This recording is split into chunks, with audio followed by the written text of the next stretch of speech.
Money FM 89.3. Best of breakfast.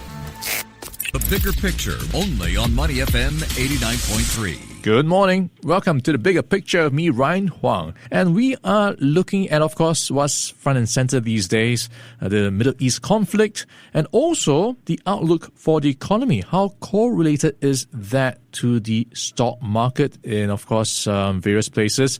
So helping us out this morning is Vasu Menon. He is the Managing Director for Investment Strategy at OCBC Bank. Vasu, good morning. Always great having you on the show. How are you doing? Very good morning, Ryan. I'm very well, thank you. And you're sounding very bright and chirpy. Yeah, because I've got you on. So you're going to be helping me out. I'm guessing you're pretty busy these days. Keeping you on your toes, of course, is the news around the Middle East. How have you been absorbing and or what have been your observations looking at what's been playing out? It seems a bit counterintuitive that markets are rallying when you have a conflict in the Middle East. That's right. I think markets have become less sensitive to geopolitical developments. I think in the 1970s, 1980s, 1990s, geopolitical developments in the Middle East caused stock prices to skyrocket and spook investors. These days, I think it's quite clear that these same developments do not have the same impact on the markets or oil prices. You do have OPEC with a lot of spare capacity, especially Saudi Arabia, and they're able to swing, inject more oil into the markets, bring prices down. And so, markets are less spooked by what's happening with political developments. We've been busy. Our clients are keeping a very close eye on what's happening on the geopolitical front. I think you can't take your eyes away from those things. But we have been telling our clients in our communication in the last few weeks and months, in fact, that any sharp pullbacks in the markets are an opportunity to buy, because historically, flashpoints in the Middle East have not translated to a sustained pullback and a sharp rally in oil prices. You find that many of these things come to pass, and the markets then go forward and focus on other factors that matter. And that's exactly what we're seeing right now, the sharp rebound on Wall Street and other global markets, despite what's happening in the Middle East. Yeah, so there's this sense of optimism that the conflict is going to be contained, at least for now. There is a ceasefire that seems to be holding. So on that basis, you have, I imagine, some optimism that you still have some upside for markets. Where are you looking at right now? Well, you're right. We think that we're hoping that the Middle East truce will hold. Seems to be holding so far. And on that basis, yes, if oil prices do not skyrocket for whatever reason, they hover around this level 60, 70, there is more upside for the markets because there's a lot of idle liquidity on the sidelines looking for bargain opportunities. What we have right now is a very healthy level of skepticism in the markets, where investors are not. We don't have irrational exuberance. We have a lot of skepticism. And that's good news. That means there's a lot of dry powder on the sidelines. Where we see the opportunities, we are positive on Asia ex-Japan. And within Asia ex-Japan, the markets that we're positive on include China and Singapore. And I guess some listeners might wonder why China when the economy is going through a difficult patch. We think that the Chinese stock market is very attractively valued. And, there's potential for more stimulus from China and the potential for more good news on the tariff and trade front. We have until August 12th for Trump to strike some kind of deal with China. And from the sounds of it, it sounds positive. And, nevertheless, Chinese stock market is attractive.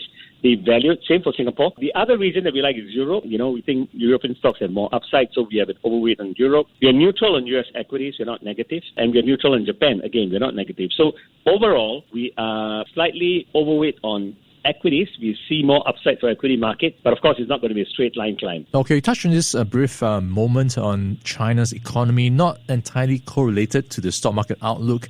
For Singapore, earlier this month, we had private sector economists lowering their economic growth forecast for 2025 by nearly a percentage point, now looking at 1.7% because of what's playing out in geopolitics and trade tensions.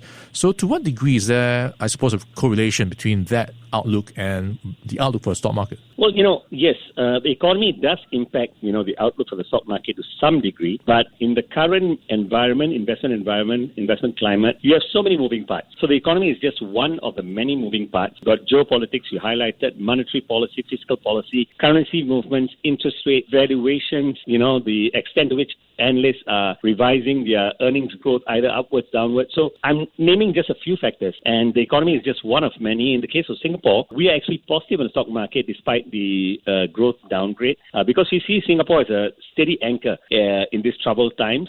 And the valuations for the Singapore stock market are very attractive. The price-to-earnings ratio for the STI index is 12 times, which is attractive relative to the 10-year average of 12.5 times, and the price to book, is 1.25, which is, again, attractive relative to the 10-year average. And I think this is the thing that attracts a lot of investors to Singapore is the dividend yield. Estimated dividend yield for the ST index, on our estimate, is about 5.7%. Now, compare that to deposit rates, which are very, very low, and the 5.7% is one of it is the highest in Asia. And that is a reason why, many global investors, even local investors, buy Singapore stocks and see any pullback as an opportunity to buy Singapore stocks. And one reason why we think, despite the economy, there are still going to be opportunities in the Singapore stock market.